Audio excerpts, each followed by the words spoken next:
सुदामा अपनी गरीब पत्नी के साथ बीरपुर में रहता था। सुदामा देवी देवताओं की मूर्तियाँ, घड़े, मिट्टियों के बर्तन बाजार में बेचकर अपनी दिन गुजारता था। सुदामा माँ दुर्गा का परम भक्त था। वो माँ दुर्गा का पूजा किया करता था। एक दिन, हे माँ जगत जननी, आपने मेरी दुख देखकर हमेशा मुझे सुख की साया दिए है। हमेशा ऐसे ही आपकी कृपा दृष्टि बनाए रखना माँ। शोभा, ये लो प्रसाद। अरे शोभा, तुम अभी तक लेटी क्यों हो? पता नहीं जी, सुबह से चक्कर आ रहा है और बेचैनी भी हो रही है। अरे पहले क्यों नहीं बताई शोभा? रुको, मैं गीता दीदी को बुला कर आती हूँ। सुदामा बाजू में रहने वाली गीता दीदी को बुलाकर लाती है और शोभा को देखकर गीता दीदी बोली, सुनो शोभा बहन, अब तुम्हें 9 महीने तक अपना ध्यान और भी ज़्यादा रखना पड़ेगा, क्योंकि 9 महीने बाद इस घर में बच्चे की किलकारी सुनाई देगा। गीता दीदी की बात सुनकर सुदामा कहता है, हे देवी माँ, आपका कृपाएं बनाए रखने के लिए आपका बहुत बहुत धन्यवाद। सुदामा अब से और भी 2 गुना मेहनत करने लगा अपनी मूर्तियाँ और मिट्टी के बर्तन बनाने में। सुदामा और शोभा को तो अपने बच्चे का आने का इंतजार था सिर्फ। एक दिन शाम को, ए जी, मुझे लगता है अब मुझे दर्द शुरू होने वाला है। आप जल्दी से दाई माँ और गीता दीदी को बुला लाओ। उसके बाद गीता दीदी और दाई माँ आ जाती है।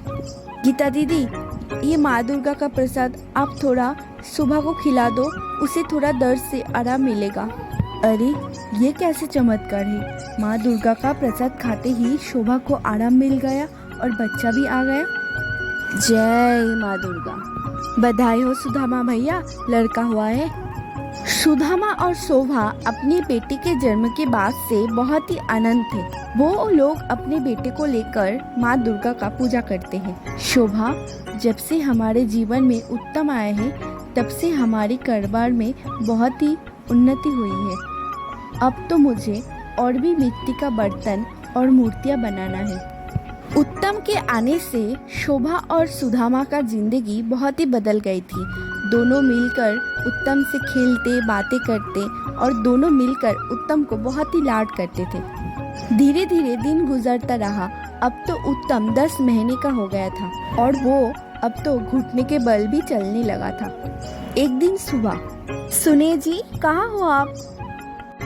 अरे ये तो बर्तनों के लिए चिकनी मिट्टी तैयार कर रहे हैं। उत्तम तो सो रहा है, एक काम करती हूँ, तब तक मैं जल्दी से खाना बना लेती हूँ। शोभा भोजन बनाने के लिए घर के अंदर चली गई और यहाँ सुदामा माँ की भक्ति में लीन होकर मिट्टी रौन रहा था और माँ का मंत्र जप कर रहा था।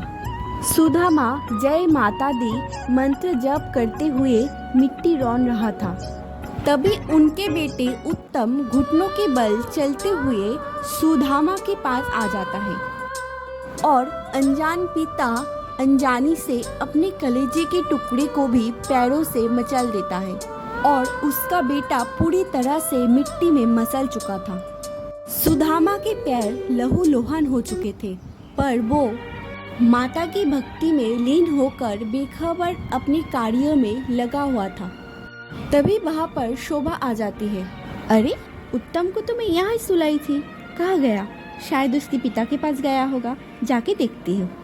और तभी शोभा जाकर देखती है कि हे भगवान, आपने क्या अनर्थ कर दिया। आंखें खोलिए, आपके पैर खून से सने हुए क्यों हुए? आपने ये क्या कर दिया? हमारे लाल को आपने पैरों से कुचल दिया मिट्टी में।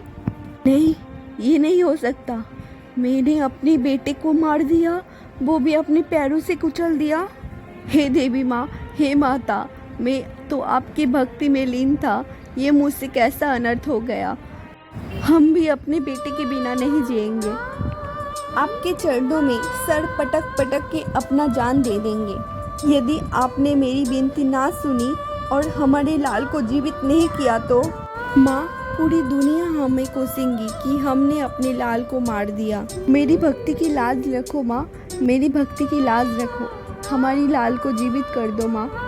सुनो जी, आप तो माँ दुर्गा का परम भक्त हो ना, ज़रूर माँ आपकी बात सुनेंगे। माँ, हमारे बेटे को लौटा दो माँ, हमारे लाल को जीवित कर दो। सुदामा और शोभा माँ दुर्गा के चरणों के सामने सर पटक पटक कर रोने लगती है और अपने लाल को जीवित करने की विनती करती है। माँ दुर्गा तो करुणा की देवी है, भक्तों की माँ है, वो अपने भक्तों को दुखी नहीं देख सकती। माँ दुर्गा अपनी परम भक्त का रोने की आवाज़ सुनकर वहाँ पर प्रकट होती है। बेटा सुदामा, पुत्री शोभा, तुम रो क्यों रहे हो? देखो, तुम्हारा बेटा तो बाहर ही खेल रहा है। माँ दुर्गा की आशीर्वाद से उत्तम जीवित होकर मिट्टी में खेल रहा होता है। माँ, आपने मेरे उत्तम को जीवित कर दिया। माँ, आपकी जय हो। माँ, आपकी जय हो। मैया, आपकी जय हो। शोभा, माँ दुर्गा ने हमारी भक्ति का लाज रखा, हमारे उत्तम को फिर से जीवित कर दिया। इसलिए उत्तम को हम माँ वैष्णव देवी का दर्शन के लिए लेके जाएंगे। उसके बाद सुदामा और शोभा अपने बच्चे उत्तम को लेकर माँ वैष्णव देवी दर्शन के लिए चले जाते हैं और माँ वैष्णव देवी की दर्शन करके अपना झोली खुशियों से भर के अपना घर वापस लौटती है। दोस्तों, हमारी स्टोरी आपको पसंद आए तो वीडियो को लाइक कर दें और चैनल को सब्सक्राइब कर दें और आपको नवरात्रि की बहुत बहुत शुभकामनाएं। और वीडियो पूरा देखने के लिए दिल से धन्यवाद।